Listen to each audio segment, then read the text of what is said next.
Once silence has stored power, order has given it a container, and duality has become traction instead of terror. The tools finally make sense. Square and compasses aren't mystery symbols. They're control instruments for reality. One is structure, the other is vision. One is earth, one is heaven, and the whole game is deciding which one sits on top. When the square sits on top, matter dominates. Circumstances rule identity. Mood becomes a slave to money, health, social opinion, weather, whatever. I can't because becomes the religion. When compasses float alone with no square, spirit dominates in the wrong way. Big dreams, big feelings, no embodiment. The mystic who can't pay rent, the artist who never finishes. Both are dysfunction. Mastery is the intersection. So the 33rd state is when compasses rise above square. Vision dictates reality, not in a delusional way.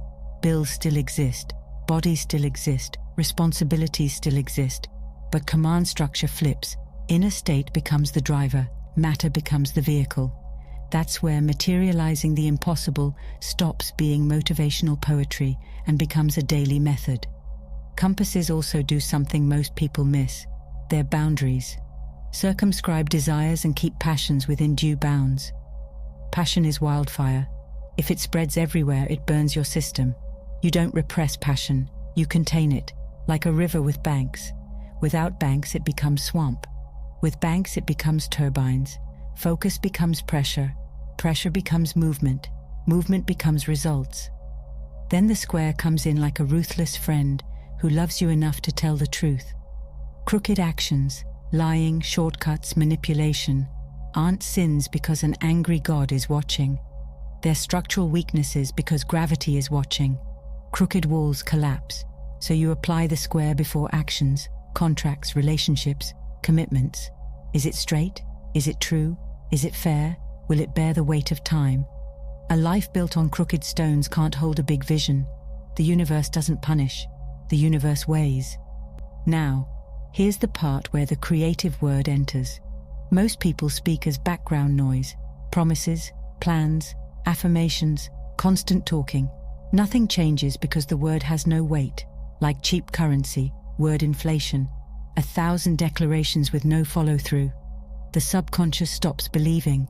So when someone says, "I am abundance," while vibrating fear, the signal cancels itself. The pen of fire is different. The master decrees with integrity. Thought, emotion, body and will align into one frequency.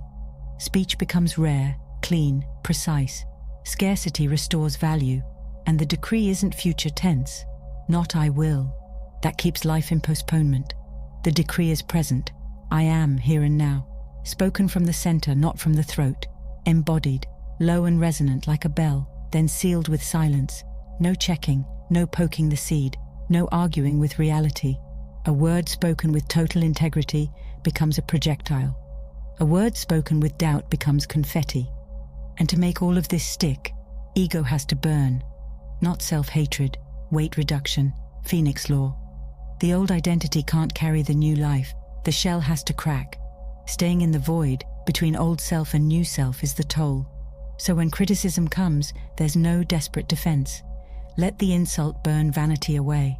When loneliness shows up, don't sprint back to old drama just to feel like someone. Those daily micro-deaths, yielding petty arguments, doing good anonymously, choosing truth over image, keep the shell flexible. Then sovereignty becomes real. No permission seeking, no justification, calm no, with silence afterward, deliberate pace, steady gaze, emotional immunity. The king sits down internally, and reality starts rearranging around that calm. Now here's the honest truth. Impossible is usually just a vision trying to land in a nervous system that can't hold it yet. A big circle trying to rest on a tiny square. So expand the square. Stop leaking power. Build order. Use darkness as traction. Align vision with structure. Make your word clean again. Burn the identities that keep begging for permission. Then sit on your inner throne like someone who knows life responds to fullness, not need. So do something simple today, and don't overthink it. Pick one law and live it like it matters. Keep the main goal private. Clean one corner like it's sacred. Walk through one uncomfortable moment without running. Speak one decree that you actually mean, then seal it with silence.